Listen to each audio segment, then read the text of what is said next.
આજે મહાશિવરાત્રિના પર્વ નિમિત્તે ગિરનારની ગોદમાં ભાવિકો શિવમય બની ગયા છે। આજે ભોળાનાથને રીઝવવા દરેક શિવાલયોમાં ભાંગ બનાવાય છે અને ભાવિકો ભોળાનાથની કૃપા પામવા ભાંગનો પ્રસાદ લે છે। શિવજી આજના દિવસે પાતાળમાંથી પૃથ્વીલોકમાં આવ્યા હતા, ત્યારથી મહાશિવરાત્રિનું પર્વ મનાવવામાં આવે છે। કહેવાય છે કે સમુદ્ર મંથન વખતે હરાકલ વિષ નીકળ્યું હતું, ત્યારે જે શિવજી પીવા ગયા હતા, ત્યારે શિવજીના ગળાને ઠંડક આપવા ઔષધ રૂપી તેમને આ ભાંગ પીધી હતી। આથી સાધુ અને સંન્યાસી શિવજીની કૃપા પામવા ભાંગનો પ્રસાદ ગ્રહણ કરે છે। આજે મુચકુંદ ગુફા ખાતે સાધુ સંતો દ્વારા ગિરનારની જુદી જુદી ઔષધિમાંથી અને દૂધ, વરિયાળી, કાજુ, બદામ, તીખા ખાંડનું મિશ્રણ કરી ભાંગ બનાવવામાં આવે છે। સાધુ સંતો દ્વારા ભાંગ બનાવી શ્રદ્ધાળુઓને આપવામાં આવે છે। ભાવિકો ભાંગનો પ્રસાદ ગ્રહણ કરી અને શિવ આરાધનામાં લીન થઈ જાય છે।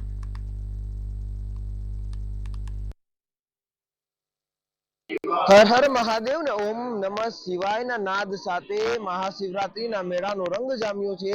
આજે મહાશિવરાત્રીનો પર્વ અને શિવજીને પ્રિય એવી ભાંગ છે તે મુચકુંદ ગુફાએ બની રહી છે। આ ભાંગ કઈ રીતે બને છે આપ જોઈ શકો મંતવ્ય ન્યૂઝના કેમેરામાં કે જે રીતે આ ભાંગ છે તે અહીં બનાવવામાં આવી રહી છે। સાથે આ ભાંગની અંદર શું શું ઉપયોગમાં લેવામાં આવે છે અને આજે જ ભાંગ બનાવવાનો જે મહિમા શું છે, આપણે અહીંના જે સાધુ છે તેમની સાથે વાત કરશું। આપનું નામ અને આજે મહાશિવરાત્રીનો પર્વ ભાંગનું આજના દિવસે શું મહત્વ? હું ડોક્ટર સન્યાસી ભરદ્વાજ નંદગીરીજી મહારાજ, ગુરુ શ્રી શ્રી ગજારાઠ મહામંડલેશ્વર મહેન્દ્રાનંદગીરીજી મહારાજ। અત્યારે હાલ આપણે જે જગ્યાએ ઉભા છે મુચકુંદ ગુફા, આ ભાંગ એ આજના પર્વ જે છે શિવરાત્રીનું મહાપર્વ, એના અંદર પ્રસાદ તરીકે શિવના વપરાતી ઔષધિ અને પ્રસાદી છે। ભાંગનું મહત્વ આપણે જોવા જઈએ તો ભાંગની અંદર અલગ અલગ પ્રકારની ઔષધિ વપરાતી હોય છે। ભાંગ એ પોતે એક ઔષધિ છે। કાળમાં ભાંગનો આપણે ઉપયોગ કરતા ઔષધિ તરીકે જો થોડા ઘણા પ્રમાણમાં લેવામાં આવે ને આ ભાંગ, તો શરીરના હૃષ્ટ અને પુષ્ટ બનાવતું હોય છે, બળવાન, તાકાતવાન, તેજવાન બનાવતું હોય છે આ ભાંગ, પણ એનું પ્રમાણ હોય છે। એવું આપણે અહીંયા પ્રમાણ લઈ એ પ્રમાણે એનો ભાગ લઈ ભાંગનો આપણે આની અંદર તજ, લવિંગ, ખસખસ, પછી બદામ છે, કાજુ છે, અલગ અલગ પ્રકારની અંદર મળતી શરીરના ઉપયોગી એવી ઔષધિઓનો આની અંદર ઉપયોગ કરેલો છે।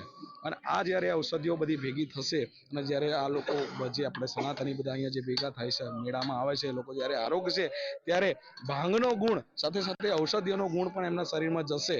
ભાંગનો ગુણ એવો છે કે એકાગ્રતા, એક થવાની વાત છે। તો શિવમાં જીવ લીન થાય, તલ્લીન થાય, શિવ અને જીવ બંને એક થાય, એના માટે અહીંયા ભાંગ આપણે બનાવીએ છીએ અને લોકોનો ઉપયોગ શરીરનો ઉપયોગ થાય, શરીર સનાતનીઓ બળવાન થાય, તેજવાન થાય, ધૈર્યવાન થાય, શિવની અંદર લીન માટે આપણે ભાગનો અહીંયા આપીએ છીએ।